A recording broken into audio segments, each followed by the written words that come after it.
Lee Min-ho sat in the quiet archive room, surrounded by screens showing old records from 300 years ago. The blue light from the displays made his tired eyes hurt, but he could not stop reading. Every document told the same terrible story. Humanity had been betrayed.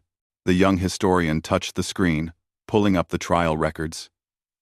He watched the grainy footage of human ambassadors standing before the Galactic Council. They looked so desperate, so helpless. Behind them, the Quarian representatives stood tall and confident, their scaled faces showing no emotion. The humans committed genocide, the Quarian prosecutor said in the recording. His voice was calm and cold. They destroyed the Velthon colony on Theta 9. 40 million innocent lives. We have proof. Lee Min-ho had seen that proof. He had spent months analyzing every piece of evidence. It was all fake. The energy signatures were wrong. The timeline did not match. Even the supposed human ships in the attack had registration numbers that did not exist in any human database. The Quarians had created everything. They had lied to the entire galaxy. But 300 years ago, nobody listened to humanity's defense. The Quarian Empire was too powerful. They controlled the largest military fleet in known space. 57 species depended on Quarian protection. When the Quarians said humans were dangerous, the Council believed them. When humans showed their evidence, the Council ignored it. Lee Min-ho closed the trial footage and opened another file. This one showed the evacuation. 40 billion humans fleeing their homes in a desperate exodus. Ships of every size and shape filled the screens. Military vessels, colony transports, mining barges, even personal yachts. Anything that could fly and carry people was pressed into service. The historian heard footsteps behind him. Captain Park Soo-jin entered the archive room, her military uniform crisp and clean despite the late hour. "Still studying the old wounds?" Park asked. Her voice was gentle but tired. She understood his obsession. Her grandmother had died during the Exodus, crushed in a stampede when too many people tried to board a transport ship. "Someone has to remember the truth," Lee Min-ho said. He gestured at the screens. "The galaxy thinks we died. They think the exile killed us. But we survived. We built something amazing. And they need to know what really happened." Park pulled up a chair and sat beside him. She looked at the evacuation footage, and her jaw tightened. "My grandmother was on that station," she said, pointing at one of the screens. "She was trying to reach the transport docks when the crush happened. She saved 3 children by lifting them over her head before she fell." Lee Min-ho reached over and squeezed her hand. They sat in silence for a moment, watching the chaos of humanity's darkest day. "The Council gave us 72 hours to leave known space," Park continued. Her voice was bitter now. 72 hours to abandon colonies we had built over centuries, to leave behind everything we had created. And where were we supposed to go? They did not care. They just wanted us gone. Close. Close. Close. Lee Min-ho pulled up another file. This one showed a star map.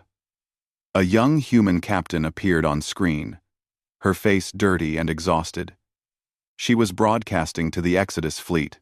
"All ships, this is Captain Chen of the Advanced Scout Group," the woman said. "We have found something. Coordinates are being transmitted now. There is a massive nebula at the galactic edge. Our sensors cannot penetrate it. Neither can anyone else's. If we go in there, they will never find us." "The Shroud Nebula," Lee Min-ho said softly. "Our salvation," Park nodded. "And our prison. For 300 years. The footage continued. The massive human fleet approached the nebula.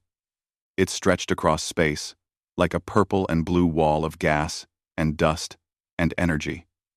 It was beautiful and terrifying. Inside that cloud, sensors did not work.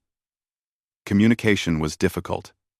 Navigation was nearly impossible. It was a death trap, or it was a new beginning. "Elder Counselor Choi was there," Park said, pointing at another ship in the formation.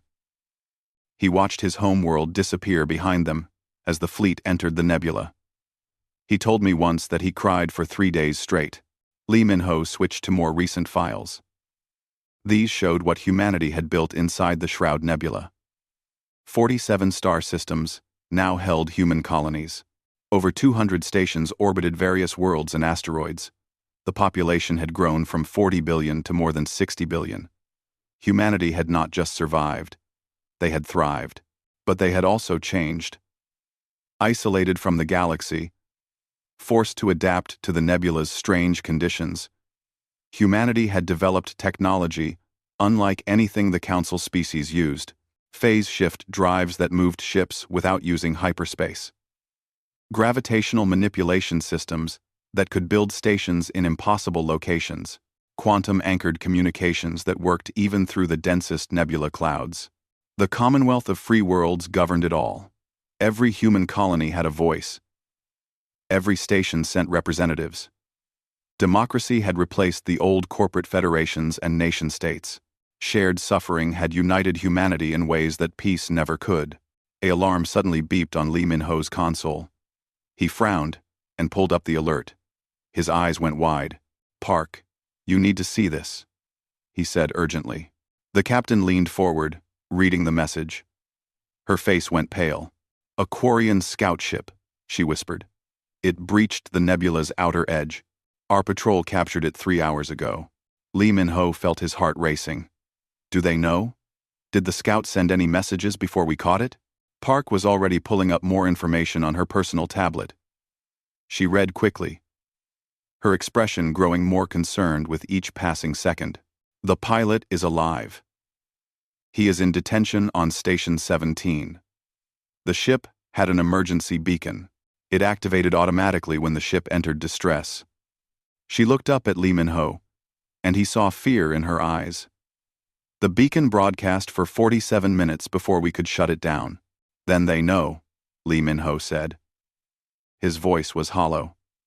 "After 300 years of hiding, the Quarians know. We are here." Park stood abruptly. "I need to inform the Council immediately. This changes everything." Lee Min-ho watched her leave, then turned back to his screens. The trial footage was still playing on loop. The Quarian prosecutor's cold voice echoed through the archive room. Humanity had been forgotten by the galaxy, exiled to die in the void. But they had survived. They had built an empire in the darkness, hidden from the eyes of those who had betrayed them. Now the secret was out. And soon, very soon, the galaxy would learn the truth. Humanity had not died in the Shroud Nebula. They had been reborn. The Commonwealth Council chamber was packed with representatives from all 47 human systems. Lee Min-ho stood in the observer gallery, watching as the debate raged below. Captain Park Soo-jin sat at the military advisor's table, her face calm, but her hands gripping the edge of the desk tightly. Elder Counselor Choi spoke first. He was 93 years old now, but his voice still carried strength and anger across the chamber. "They exiled us. They called us murderers. They took everything from us." The old man's hands shook as he pointed at the display, showing the captured Quarian scout ship. "Now one of them stumbles into our home, and we debate what to do? The answer is simple. We remain hidden.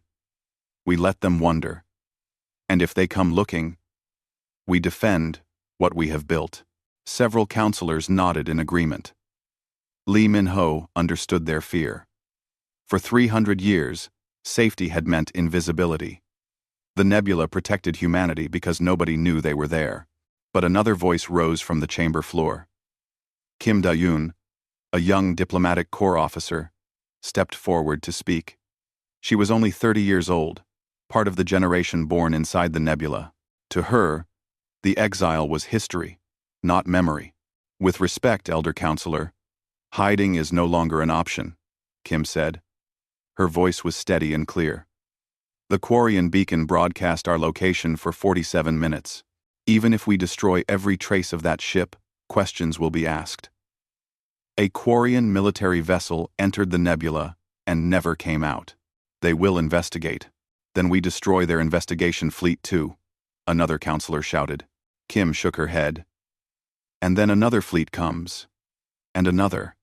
How long can we fight before they bring enough ships to overwhelm us? How long before our home becomes a battlefield? Park Soo-jin stood. The chamber fell quiet. Everyone respected the captain. She had commanded the outer defense forces for 10 years. Kim is right, Park said. But so is Elder Choi. We are not ready for open war with the Korean Empire. They command thousands of warships. We have built a strong defense fleet, yes, but we number in the hundreds, not thousands. Then what do you suggest, Captain? Someone asked. Park turned to look at Lee Min-ho in the gallery. Their eyes met, and he saw her make a decision.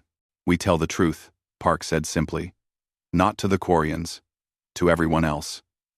We broadcast what really happened 300 years ago. We show the galaxy the evidence of the Korean conspiracy. We let the other species judge for themselves. The chamber erupted in noise. Some counselors shouted in approval. Others argued against it. Elder Choi rose from his seat, his face dark with anger. You want to trust them? He shouted. The same council that exiled us? The same species that stood by and let the Quarians lie? No. Park replied calmly. I do not trust them. But I believe in the power of truth. And I believe that some species in the council will listen. The Quarians have grown more aggressive over the centuries. We know this from the intelligence we have gathered. They have bullied smaller species. They have taken resources by force. How many others are tired of their tyranny? Lee Min-ho felt his heart racing. This was the moment he had worked toward for years. He had gathered the evidence. He had documented every lie. If the council gave the word, he would finally get to show the galaxy what humanity had discovered. Kim Da-eun spoke again. I have studied the current galactic political situation. 23 species have filed complaints against the Korean Empire in the last 50 years alone. Trade disputes, border conflicts, unexplained military actions. The Quarians have made enemies. We could find allies. Or we could paint a target on ourselves, Elder Choi said, but his voice was quieter now. He sat down slowly, suddenly looking very old and very tired. The vote was called. It was close. 24 systems voted to reveal humanity's existence. 21 voted to remain hidden. 2 abstained. The decision was made. Humanity would emerge from the shadows. After the vote, Lee Min-ho went to the detention facility on Station 17. He had requested permission to interview the Quarian pilot.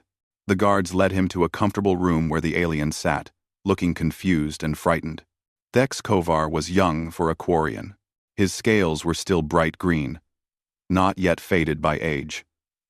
When Lee Min-ho entered, the pilot stood quickly, his body tense. I am not here to hurt you, Lee Min-ho said gently. He sat down and gestured for the Quarian to do the same. I just want to talk. Thex Kovar sat slowly, his eyes never leaving Lee Min-ho. You are human, he said, his voice full of disbelief. But humans died out. Everyone knows this. You went into the nebula 300 years ago and never came out. We came out, Lee Min-ho said. We just did not leave. We built a new home inside. Tell me, what do your people teach about why humanity was exiled? The Quarian looked uncomfortable. You committed genocide. You destroyed the Velthon colony. Killed millions. The council had no choice but to remove you from civilized space. Lee Min-ho pulled out a tablet and placed it on the table between them. He began showing files, evidence, analysis, proof of the conspiracy. Your empire lied, Lee Min-ho said quietly. We never attacked the Velthon. The Quarians did. They framed us because they wanted to remove humanity as a potential rival. We were growing too fast, building too many colonies. Your leaders saw us as a threat. Thex Kovar stared at the evidence, his face cycling through emotions. Confusion, disbelief, doubt. Then, slowly, something that might have been horror. "I am a scout pilot," he said weakly. "I just fly my ship. I follow orders." "I did not know. Most of your people probably do not know," Lee Min-ho agreed. "But your leaders do. And now, we are going to tell everyone else." Meanwhile, in the military command center, Park Soo-jin reviewed the fleet readiness reports. 50 ships from across all human systems were being assembled. Not a war fleet, but a diplomatic mission, big enough to defend itself, but clearly not an invasion force. Her second officer approached.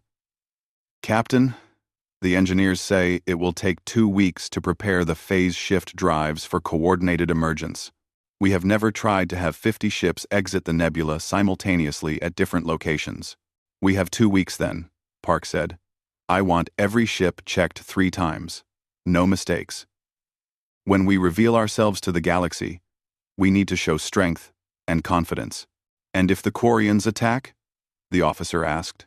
Park smiled grimly. "Then they will learn what 300 years of isolation has taught us. We are not the helpless refugees they exiled. We are something new. Something stronger."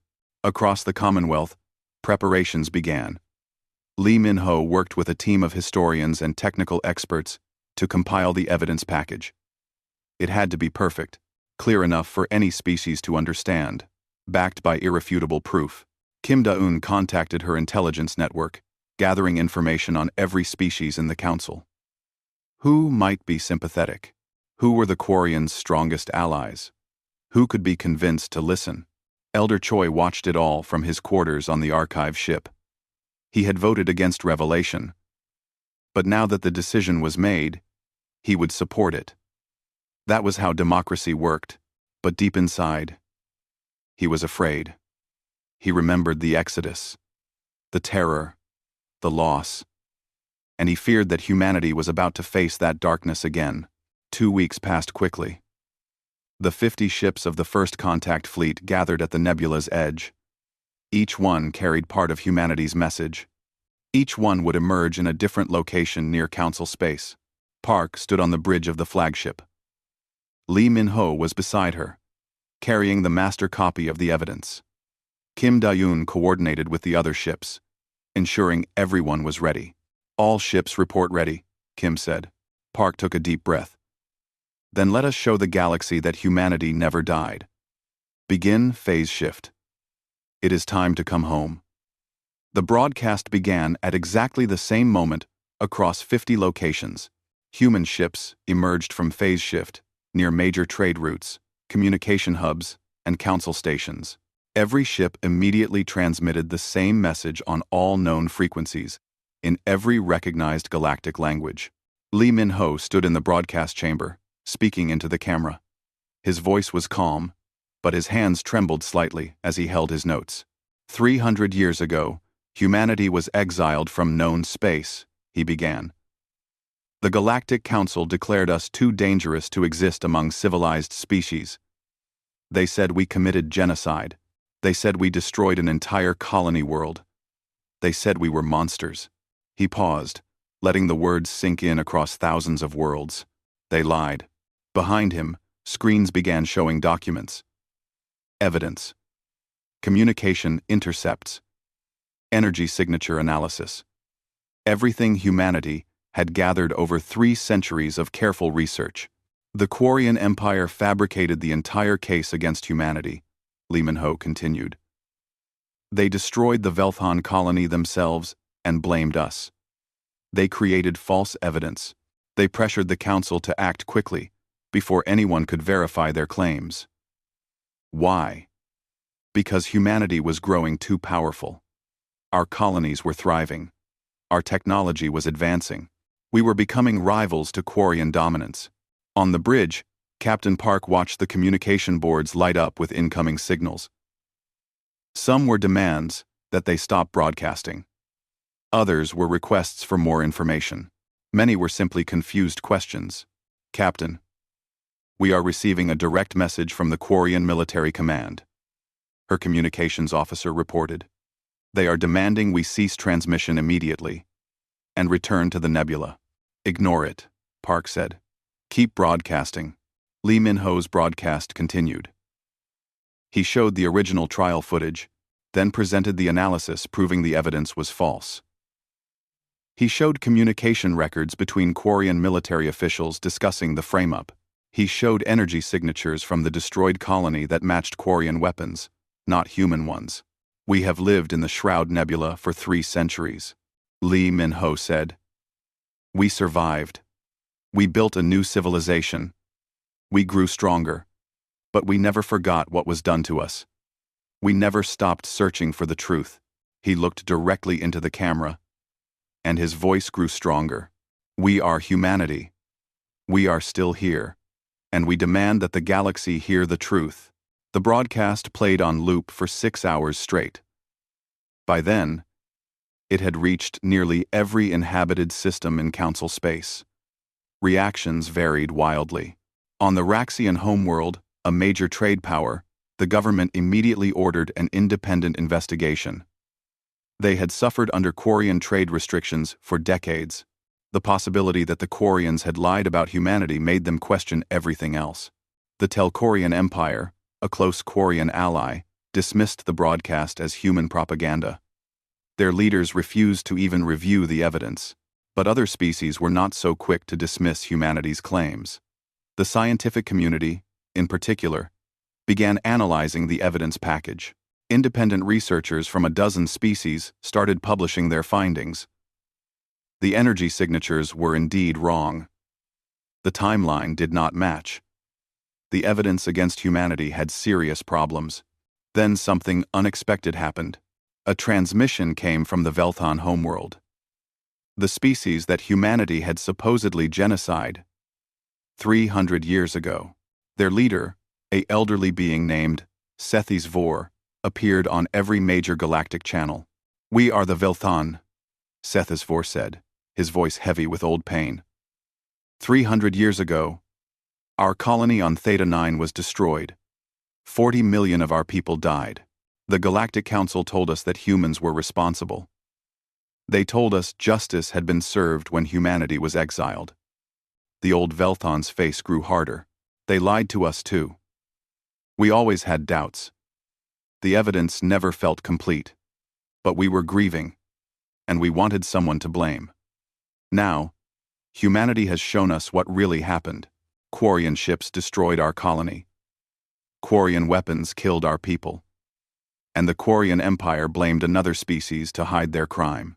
Kim Da-un, watching the Velthon broadcast from her station, felt tears in her eyes. She had not expected this. Nobody had.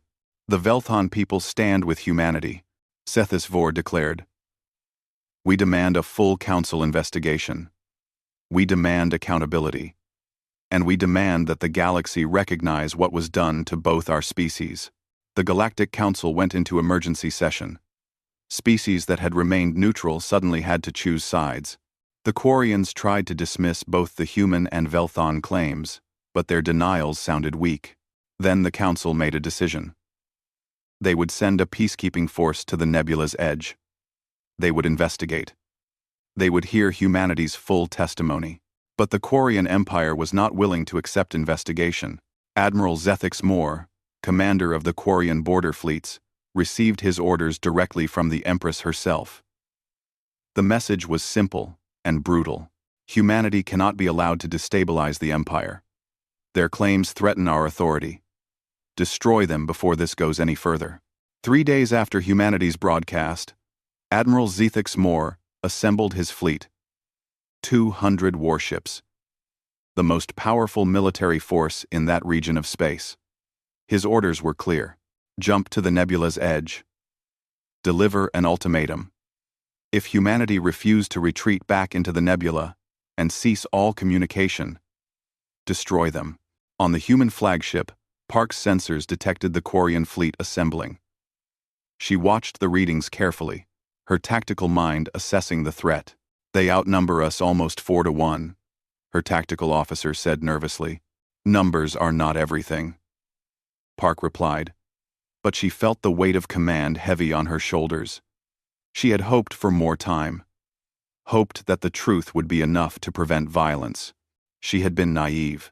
All ships, Prepare for combat, Park ordered. Defensive formation. Protect the diplomatic vessels. And send a message to the Commonwealth. Tell them the Quarians are coming. Lee Min-ho stood beside her on the bridge. He had never been in combat before. The historian in him wanted to document everything. The human in him was simply terrified. Will we win? He asked quietly. Park looked at him. Our ships are more advanced. Our technology is better. But they have numbers and experience. This will not be easy. Kim Da-eun worked frantically at the communication station. She was sending messages to every species that had shown sympathy to humanity's cause. Some were responding. The Velthan were sending ships. A few smaller species were offering support. But it would take time for help to arrive. Time they might not have. The Quarian fleet jumped to the nebula's edge right on schedule. 200 massive warships appeared in formation, their weapons powered and ready. The human fleet of 50 ships looked tiny in comparison. Admiral Zethix Moore opened a channel. His scaled face appeared on every human ship's main screen. Humans of the Commonwealth, the Admiral said, his voice cold and formal. You have violated the terms of your exile. You have spread lies and propaganda against the Quarian Empire. You have exactly 1 hour to retreat back into the nebula and agree to permanent isolation. If you refuse, you will be destroyed. Park muted the channel and looked at her crew. Then she looked at Lee Min-ho and Kim Da-eun. This is it, she said quietly. This is the moment we find out if truth matters more than power. She unmuted the channel and faced the Quarian Admiral. Admiral Zethix Moore. We will not retreat. We will not be silent. The truth has been revealed, and nothing you do here can hide it again. If you attack us, the galaxy will see who truly deserves to be called monsters. The Admiral's face showed no emotion. You have made your choice. My conscience is clear. You brought this on yourselves. The channel closed. For a moment, space was silent. Two fleets facing each other across the void. Then the Quarians opened fire. The battle for humanity's future had begun. The first Quarian missiles streaked across space toward the human fleet. Admiral Zethix Moore watched from his flagship's bridge, confident in his overwhelming numerical advantage. He had fought many battles in his long career. This one would be short. He was wrong. Captain Park's hands moved across her command console. All ships, phase shift on my mark. Pattern Delta 7. The human fleet seemed to flicker and disappear. One moment they were in front of the Quarian formation. The next moment they were scattered in a dozen different locations, completely out of the Quarian firing solution. The missiles flew through empty space and detonated harmlessly. Admiral Zethix Moore blinked in confusion. What just happened? The human ships moved, sir, his tactical officer reported, studying the sensors frantically. But not through hyperspace. Our sensors show they simply changed position instantly. That is impossible, the Admiral said. Park smiled grimly on the human flagship bridge. Welcome to 300 years of technological evolution, she said softly. Then, louder. All ships, target their weapon systems. Gravitational pulse. Minimum power. Disable. Do not destroy. The human ships fired. But instead of energy beams or missiles, they released focused gravitational waves. The Quarians had never seen weapons like these. They had been developed to work in the nebula's intense gravity fields, where conventional weapons often failed. The gravitational pulses hit the Quarian ships, and their shields collapsed. Power systems flickered. Weapon batteries went offline. 20 Quarian warships were suddenly floating helpless in space, completely disabled, but with their crews unharmed. Impossible, Admiral Zethix Moore whispered again. Then, shouting, all remaining ships, spread formation. Target those human vessels. Fire everything. The Quarian fleet adjusted. 180 warships unleashed a massive barrage. Space lit up with energy beams and missile contrails. Surely no force could survive such an attack, but the human ships phase shifted again. They appeared behind the Quarian formation. They appeared above it. They appeared in the gaps between ships. They were everywhere and nowhere. Impossible to track, impossible to hit. Lee Min-ho gripped his console tightly, fighting to keep his stomach under control. The phase shift felt strange, like reality was bending around them. "How are we doing this?" he asked. 300 years in the nebula taught us to think differently about space and movement, Park explained, even as she coordinated the fleet's next maneuver. The Quarians still rely on hyperspace technology, which has its limits. We learned to manipulate phase variance instead. It is slower than hyperspace for long distances. But in combat range, it makes us impossible to target. Another gravitational pulse disabled 15 more Quarian ships. Admiral Zethix Moore felt panic rising in his chest for the first time in decades. His mighty fleet was being picked apart by a force a quarter its size. Worse, the humans were not even trying to kill his crews. They were just disabling ships, leaving them floating helplessly in space. It was humiliating. "Send a distress signal to Quarian High Command," he ordered. "Tell them we need reinforcements. These humans are not what we expected." But Park had anticipated this. Human cyber warfare specialists, trained in the quantum-anchored systems developed in the nebula, had been quietly infiltrating Quarian communications since the battle began. "Captain, we have intercepted the Quarian distress call," Kim Da-un reported. "Shall we jam it?" Park hesitated for just a moment. If she jammed the signal, the Quarians would know humans could breach their secure channels. But if she let it through, more Quarian ships would come. "Let it through," she decided. "But make sure everyone else hears it too. Broadcast it on open channels. Let the galaxy know the Quarians are losing to the primitive exiles they tried to destroy." Kim's fingers flew across her console. Seconds later, Admiral Zethix Moore's panicked distress call was being broadcast across dozens of star systems. The battle continued. The human fleet used the nebula itself as a weapon, luring Quarian ships close to its edge, where their sensors failed completely. Human ships, designed to operate in the nebula's conditions, had no such problems. They could see perfectly, while the Quarians flew blind. 30 more Quarian ships were disabled. Then something unexpected happened. New ships began arriving at the battlefield. But they were not Quarian reinforcements. The Velthon had sent their fleet. It was small, only 12 ships, but they positioned themselves alongside the humans. Sethis Vor's face appeared on Park's communication screen. "We owe humanity a debt 300 years old," the Velthon leader said. "Today, we begin to repay it. Our weapons are at your command, Captain." Park felt emotion welling up inside her but pushed it down. "Welcome, friends. Form up on our right flank. Watch for Quarian missile attacks." More ships arrived. The Raxian Trade Federation sent 20 vessels. The Mintharan Assembly sent 8. Small species that had suffered under Quarian dominance for decades saw their chance to strike back. Admiral Zethix Moore watched in horror as his numerical advantage evaporated. His fleet was down to 100 operational ships. The human-led coalition now numbered 90 vessels, and his ships were still being disabled one by one. "Admiral, we should retreat," his second officer urged. "We cannot win this battle." "Retreat?" Zethix Moore roared. "The Quarian military does not retreat. We are the most powerful force in the galaxy. These humans are nothing but refugees.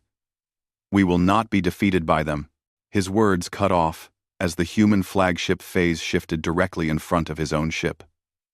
The human vessel was smaller than his mighty warship, but somehow more threatening. Park opened a direct channel. "Admiral Zethix Moore, you have a choice. Order your remaining ships to power down and surrender, or we will disable them all. You cannot win. You know this now. Stop this before more beings die needlessly." The Admiral stared at her. His pride screamed at him to refuse. His training demanded he fight to the last ship, but his tactical mind knew the truth. He had lost. You are primitives, he said weakly. Park's expression was hard. You exiled us to die.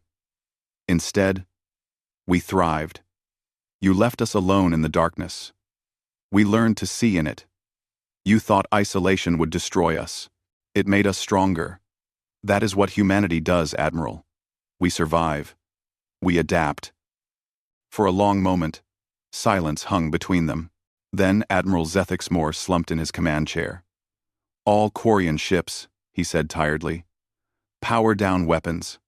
Prepare to be boarded and detained. The battle is over. Throughout the Quarian fleet, ships began shutting down their weapon systems. Some officers protested. A few tried to fight on, but most simply surrendered, exhausted and defeated. Lee Min-ho was broadcasting the entire battle. Every species in Council space could watch as the mighty Quarian military was beaten by the humans they had exiled. The historian in him knew this moment would change the galaxy forever. Kim Da-eun was already coordinating with the coalition forces, organizing the processing of Quarian prisoners and disabled ships. The diplomatic challenges were just beginning. Then her console beeped with a priority alert. She read it, and her face went pale. Captain, she said urgently. Our long-range sensors have detected massive movement in Quarian home space. Their main war fleet is mobilizing. Park looked at the reading. Her heart sank. 3,000 ships, the entire might of the Quarian Empire, preparing to move. They had won this battle. But the war was just beginning. On the archive ship, Elder Counselor Choi watched footage of the battle.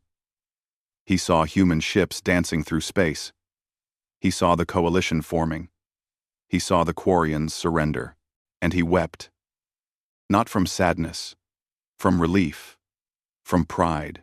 Humanity had proven itself worthy. Not through conquest, not through cruelty, but through skill and determination, and the choice to disable rather than destroy. But as he wiped his eyes, he saw the same report Kim had seen. 3,000 Quarian warships, moving toward Commonwealth space. The old man stood slowly, his joints aching. He had voted against revelation. He had wanted to stay hidden. But humanity had chosen truth. Now they would pay the price. And he would stand with them, whatever came next. The galaxy was watching. The truth was revealed. And the Quarian Empire, faced with the collapse of its authority, was preparing for total war. 3 months passed after the battle at the nebula's edge. 3 months of frantic preparation. 3 months of diplomacy and alliance building. 3 months of watching the Quarian war fleet slowly gather its strength.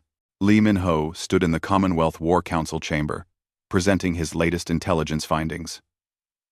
Around him sat representatives from 30 species.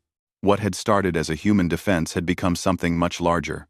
The Quarian Empress has staked everything on this assault, Lee Min-ho explained, displaying star charts and fleet movements.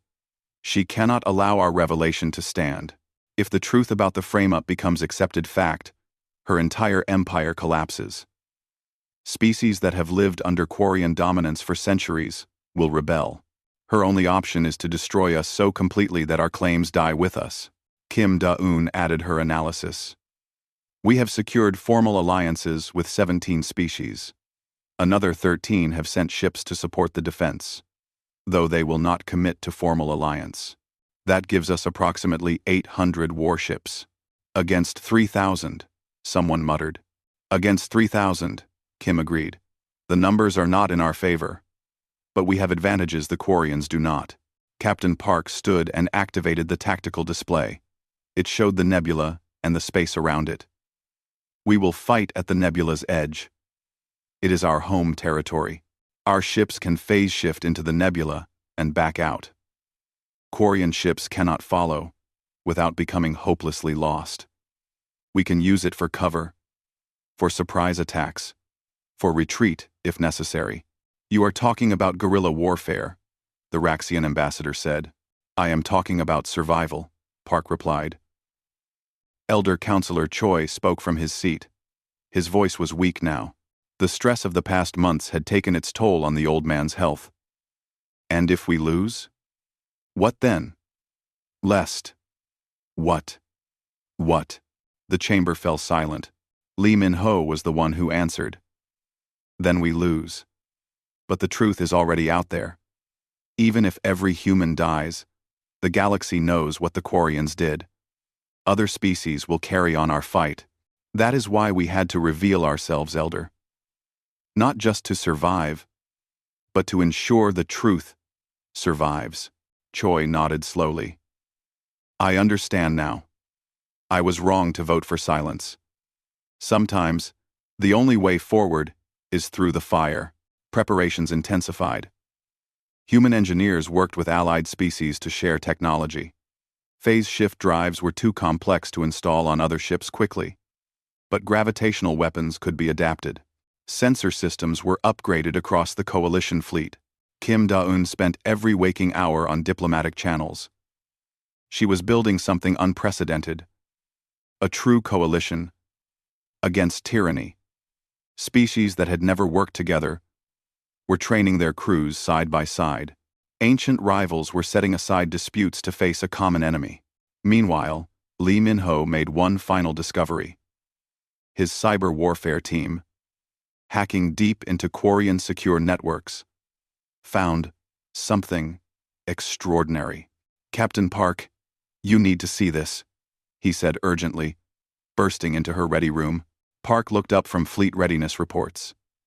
She was exhausted, but Lee Min-ho's excitement cut through her fatigue.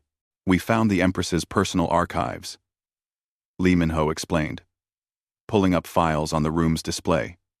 Communications from 300 years ago. She was not Empress then, but she was a high-ranking military commander, and she personally ordered the destruction of the Velthon colony. She personally created the frame-up against humanity. Park's eyes widened. Can you prove it? Every communication is authenticated with her personal encryption key. It is absolutely genuine. Lee Min-ho smiled grimly. The Empress herself ordered the genocide, then blamed us. Empress, this is not just some conspiracy by lower officials. It goes to the very top. Can we broadcast this? Park asked. Already prepared, Lee Min-ho said. Waiting for your order. Park thought for only a moment. Do it. Right now. Before the battle begins. Let every Quarian officer and crew member know exactly who they are fighting for. The broadcast went out across all channels. Lee Min-ho narrated again. But this time, he presented the Empress's own words. Her orders to destroy the Velthon colony. Her instructions on how to fabricate evidence against humanity. Her concerns about human expansion threatening Quarian dominance. 300 years of lies, exposed in her own voice. The effect was immediate and devastating. In the Quarian fleet, officers began questioning their orders. Some refused to continue. Entire ships broke formation and retreated back to Quarian space. The crews were not willing to fight and die to protect their Empress's crimes, but the majority remained. 3,000 ships became 2,400, still an overwhelming force, and their commanders were the most loyal, the most committed to the Empire, regardless of its sins. They jumped to the nebula's edge on schedule. The Battle of the Shroud began. From the start, it was chaos. The Quarians came in massive formations, trying to overwhelm the coalition through sheer numbers. But the coalition did not fight like a traditional fleet. Human ships phase-shifted in and out of the nebula, appearing behind Quarian lines, disabling ships, then vanishing before the Quarians could respond. Velthon ships used their own unique technology, quantum anchor missiles that could track targets through dimensional shifts. Raxian vessels formed defensive screens, their shields the strongest in the galaxy. Park commanded from the human flagship, coordinating hundreds of ships across a battle space that stretched for thousands of kilometers. Her tactical brilliance, developed through 3 centuries of theoretical study and simulation, finally had a real test. Group Delta, phase shift to coordinates 77 Alpha, she ordered. Group Epsilon, gravitational bombardment on the Quarian flagship cluster. Group Zeta, Screen the medical ships. Keep our casualties away from the fighting. Lee Min-ho broadcast the entire battle. Every species in the galaxy watched in real time as the coalition fought for its survival. He made sure they saw not just the combat, but the purpose. The coalition ships disabled when they could. They offered surrender. They rescued Quarian escape pods. Kim Da-eun worked diplomatic miracles even in the middle of battle. When a group of Quarian ships tried to surrender, she coordinated their safe passage through the battle lines. When Allied ships took damage, she arranged for their retreat to repair stations. The battle raged for 16 hours. Ship after ship was disabled or destroyed on both sides. The space around the nebula became a graveyard of metal and debris. Then the tide turned. The Telkorian Empire, the Quarians' strongest remaining ally, suddenly withdrew from the battle. Their commander broadcast an explanation across all channels. "We have reviewed the evidence against the Empress," the Telkorian admiral said. "We cannot fight to defend a proven war criminal. The Telkorian fleet is withdrawing. We urge other Quarian allies to do the same." 400 ships left the battlefield. The Quarian advantage evaporated. Aboard the Quarian command ship, the fleet admiral realized he had lost. His Empress had lied. His allies had abandoned him. And the coalition he faced was not a collection of weak species, but a united force fighting for justice. He ordered the retreat. The Quarian fleet jumped away, limping back to their home space. They left behind 600 disabled ships and thousands of detained crew members. The coalition had won, but at a terrible cost. 140 coalition ships were destroyed.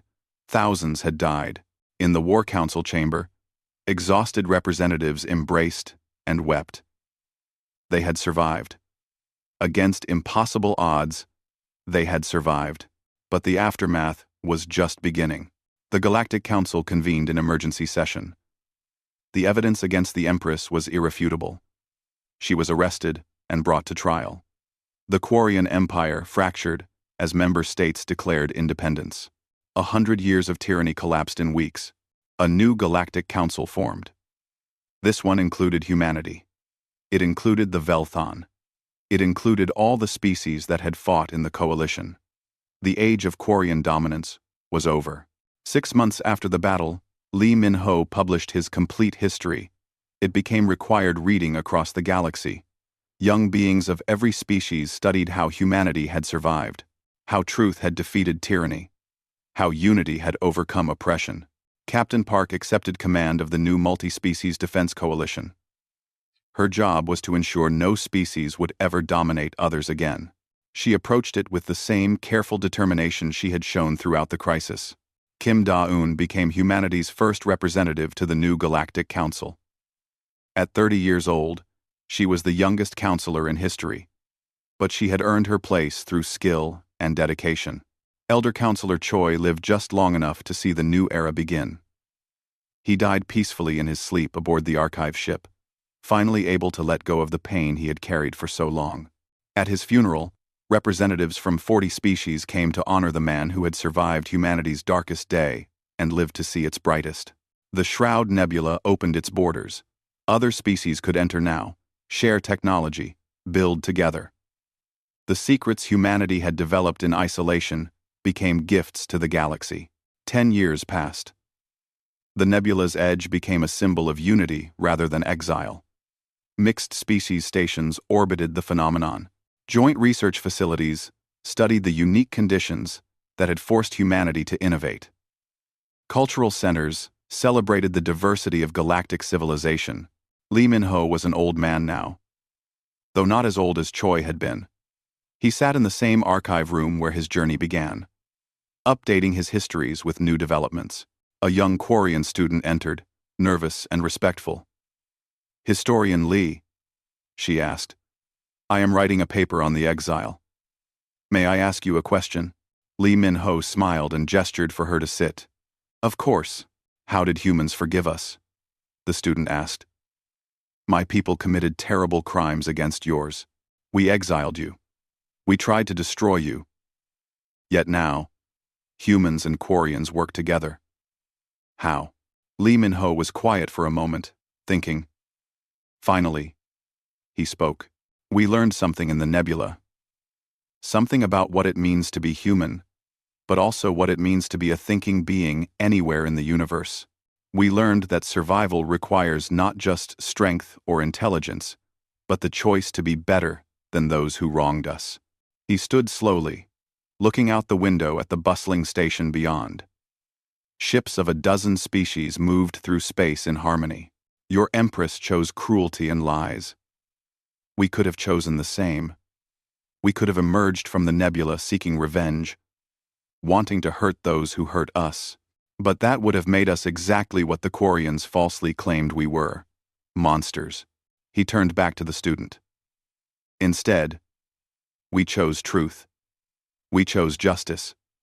We chose mercy when we could have chosen slaughter. That is what makes us human. Not our technology, not our resilience, but our choice to build rather than destroy, to forgive rather than hate, to reach out rather than strike down. The young Quarian had tears in her eyes. I am so sorry for what my people did. I know, Lee Min-ho said gently. And your generation is building something better. That is all any of us can do. Learn from the past, but not be trapped by it. Build a future where exile and genocide are impossible because we stand together. The student nodded and left, her head full of new thoughts. Lee Min-ho returned to his work.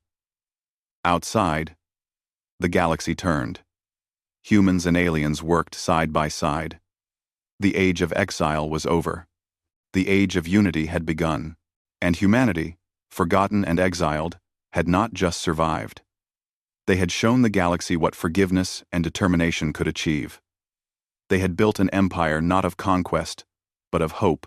That was the greatest victory of all.